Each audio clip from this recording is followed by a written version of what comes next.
नमस्कार दोस्तों। अब ऐसा लग रहा है कि जैसे भारत पर आज खुशियों की बौछार हो रही है। फिर चाहे डिफेंस सेक्टर हो या फॉरेन पॉलिसी हो या फिर भारत के खजाने की बात क्यों न हो, अब हर मोर्चे पर भारत के लिए खुशखबरी ही खुशखबरी देखने को मिल रही है। फिलहाल इस वीडियो में हम बात करेंगे भारत के खजाने को लेकर के। दरअसल दोस्तों, यह बात आप सभी लोग जानते हैं कि कुछ महीने से भारत का खजाना तेजी से गिरा था। एक समय पर हमारा खजाना 701 बिलियन डॉलर था, लेकिन एक समय यह गिरते गिरते 625 बिलियन डॉलर तक आ गया था, यानी कि 75 बिलियन डॉलर से भी ज्यादा की गिरावट आ गई थी। हालांकि पिछले हफ्तों में ही कुछ सुधार देखने को मिला था, लेकिन इस बार तो कमाल ही हो गया, क्योंकि दोस्तों भारत ने इतिहास के सारे रिकॉर्ड तोड़ते हुए एक ऐसा मुकाम हासिल कर लिया है जो कि हमने इतिहास में उस रिकॉर्ड को कभी भी छुआ नहीं था, और वह खजाना है गोल्ड रिजर्व का। और आप यह रिपोर्ट में खुद ही देख लीजिए कि भारत का विदेशी मुद्रा भंडार लगातार दूसरे हफ्तों में भी बढ़ा है, और साथ ही साथ सोने के भंडार में भी बढ़ोतरी देखने को मिली है। आखिरकार पूरी अपडेट क्या है इस वीडियो में समझते हैं। लेकिन भारत अपने खजाने को बढ़ाने में इतिहास के रिकॉर्ड को तोड़ता जा रहा है। उसके लिए इस वीडियो को एक लाइक करके हमारी इस ऑफिशियल चैनल युवराज भारद्वाज को सब्सक्राइब जरूर कर लीजिएगा, जिससे कि आप तक और भी ऐसी ही नॉलेजेबल वीडियो पहुंचती रहे। असल में दोस्तों देखा जाए तो आप सभी लोग यह जानते ही हैं कि भारत का जो खजाना है वह किसी एक चीज से नहीं भरता है, क्योंकि ऐसा तो होता नहीं है कि उसमें हमने केवल डॉलर और यूरो जैसी करेंसी को ही भर दिया हो, बल्कि इसके साथ साथ कई और कंपोनेंट भी मायने रखते हैं। क्योंकि खजाने को भरने में आमतौर पर सबसे ज्यादा डॉलर और यूरो का ही इस्तेमाल होता है। साथ ही साथ चीन का युआन और जापान का येन है, यह सब मुद्रा भी भारत के खजाने में होते हैं। बस फर्क सिर्फ इतना ही होता है कि कोई मुद्रा ज्यादा मात्रा में होती है तो कोई मुद्रा थोड़ा कम मात्रा में होती है। इसीलिए हम जिस देश के साथ में ज्यादातर व्यापार करते हैं उनकी ग्लोबल करेंसी का इस्तेमाल करने की कोशिश करते हैं, और अलग अलग करेंसी में अलग अलग देशों से हम व्यापार इसलिए करते हैं क्योंकि ऐसा ना हो कि हम केवल डॉलर या फिर यूरो पर ही डिपेंडेंट रहें। ऐसा इसीलिए कि यूरोपीय यूनियन और अमेरिका के द्वारा अगर किसी तरह से डॉलर और यूरो पर प्रतिबंध लगा देते हैं तो फिर भारत केवल कठपुतली ही बन करके रह जाएगा, और उस डॉलर का इस्तेमाल करके दूसरे देश से सामानों को खरीद और बेच भी नहीं पाएगा। हमें कहने का मतलब ये है कि इन करेंसी को अपने खजाने में रखना ठीक तो होता ही है, लेकिन ठीक तभी होता है जब तक हमारा उस देश के साथ में रिलेशन बॉन्डिंग अच्छा चल रहा हो। अन्यथा जिस देश की करेंसी का इस्तेमाल हम कर रहे हैं ना, अगर वह देश चाहे तो उस देश पर कोई उल्टे सीधे बहाने देकर प्रतिबंध भी लगा सकता है। लेकिन इन सब करेंसी के अलावा भी एक चीज और होती है, और वह है गोल्ड, यानी कि सोना। और एक हिसाब से कोई देश कितना ज्यादा फाइनेंशियल मजबूत है इसका अंदाजा इसी बात से पता चलता है कि उस देश के पास कितना ज्यादा सोने का भंडार अभी स्टॉक में मौजूद है।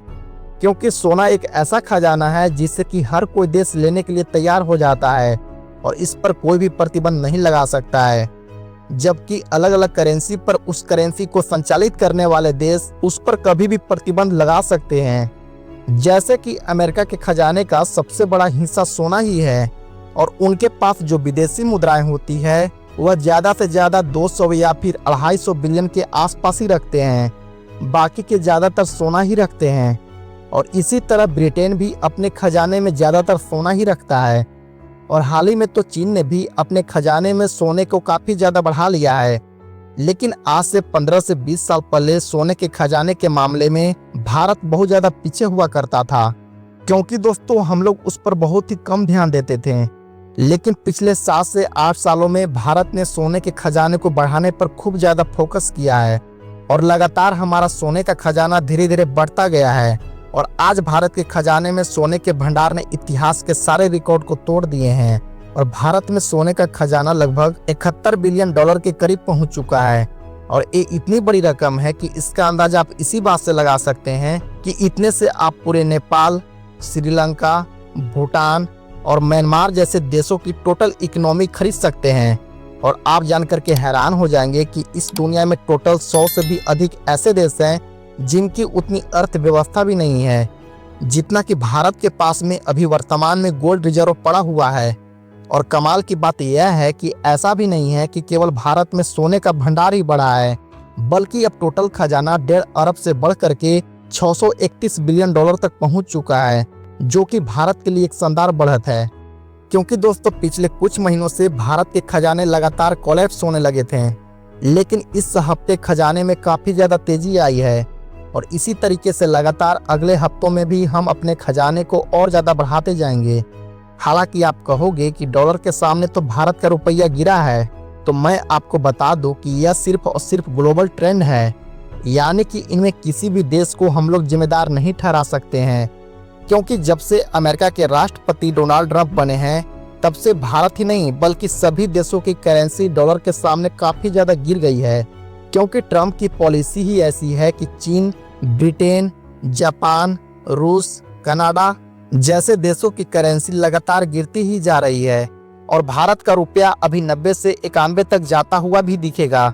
क्योंकि अमेरिका की इन पॉलिसी को कॉम्पिटिट करने के लिए सभी देशों को कुछ महीने और लगेंगे और लगभग 2025 के जून या जुलाई तक इन सभी देशों की करेंसी स्टेबल हो सकती है। और ऐसा भी नहीं है कि भारत का रुपया गिरने से केवल भारत का ही नुकसान हो रहा है, बल्कि भारत की जो कंपनियां हैं ना, उनको एक्सपोर्ट में फायदा भी हो रहा है। क्योंकि जैसे जैसे भारतीय रुपया गिरता जाएगा, वैसे वैसे छोटे और बड़े एक्सपोर्टर के हाथों में ताकत आती जाएगी और वह ताकत होगी अमेरिकी टैरिफ को काउंटर करने में। और बड़ी बड़ी कंपनियां तो बम्पर फायदा उठाने वाली है। क्योंकि दोस्तों अगर 5 या 10% का टैरिफ अमेरिका लगाता भी है इंडियन प्रोडक्ट पर, तो फिर इंडियन एक्सपोर्टर अपना मार्जिन कम करने में कैपेबल हो जाएंगे और उसे कंपेंसेट कर लेंगे डॉलर की रेट से, जिससे कि भारतीय प्रोडक्ट अमेरिका में महंगा नहीं होंगे, बल्कि वह पुराने रेट पर ही बिकेंगे और अमेरिका का इंडियन प्रोडक्ट पर टैरिफ लगाना गलत साबित हो जाएगा। यानी कि डॉलर के मुकाबले भारतीय रुपयों का गिरना हमें थोड़ा बहुत नुकसान तो जरूर दे रहा है, लेकिन एक्सपोर्ट के मामले में वह काफ़ी ज़्यादा फायदा भी दे रहा है।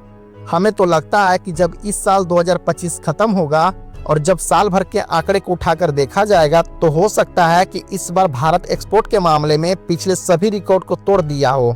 और अगर गोल्ड रिजर्व पर ध्यान दिया जाए, जिससे कि भारत अब 71 अरब डॉलर के करीब पहुंच चुका है, तो इससे भी हम बहुत बड़ा फायदा उठाने वाले हैं। क्योंकि दोस्तों यह खबर आज सुबह सुबह ही निकल करके आई है कि भारत इन्हीं गोल्ड में मोनेटाइजेशन स्कीम इस्तेमाल करके अपनी इकोनॉमी को आगे बढ़ा रहा है और इस समय इसका कंट्रीब्यूशन इंडियन जीडीपी में 7.5% तक पहुंच चुका है। क्योंकि अगर अमेरिका के द्वारा इंडियन प्रोडक्ट पर टैरिफ लगाना इकोनॉमी पर असर डालता भी है, तो इंडिया के जीडीपी उससे 0.1% से लेकर के 0.6% एज के बीच इधर उधर होगी, लेकिन उसको हम रिकवर कर लेंगे, वो भी इसी गोल्ड मोनेटाइजेशन स्कीम के चलते। और वह ऐसे कि भारत दुनिया में सोने का सबसे बड़ा उपभोक्ता है और हर साल भारत बड़ी मात्रा में सोने का इंपोर्ट भी करता है, लेकिन साथ ही भारत से इन्हीं सोने से बनाए गए आभूषणों को एक्सपोर्ट भी करता है, खास करके अमेरिका, यूएई और यूरोपियन देशों में। और इस समय रत्न और आभूषण के मामले में भारत दुनिया का दूसरा सबसे बड़ा एक्सपोर्टर है, जहां पर हर साल लगभग $13 बिलियन से भी ज्यादा का भारत के द्वारा जेम्स एंड ज्वेलरी का एक्सपोर्ट भी किया जाता है। लेकिन इतनी ज्यादा आंकड़ा केवल पिछले साल ही सितंबर 2024 में ही पहुंच गया था। दिसंबर तक यह आंकड़ा और भी अधिक हो सकता है और वह लेटेस्ट आंकड़ा अभी जारी नहीं किया गया है। हालांकि आप लोग भारत के खजाने के बारे में क्या सोचते हैं, हमें कमेंट करके जरूर बताएं। और ऐसे ही दोस्तों defence, foreign policy and finance से संबंधित जानकारी पाने के लिए हमारे इस ऑफिशियल चैनल युवराज भारद्वाज को सब्सक्राइब जरूर कर लें और इस वीडियो को ज्यादा से ज्यादा अपने दोस्तों को साथ में शेयर करें, ताकि उन्हें भी यह महत्वपूर्ण जानकारी मिल सके। जय हिंद।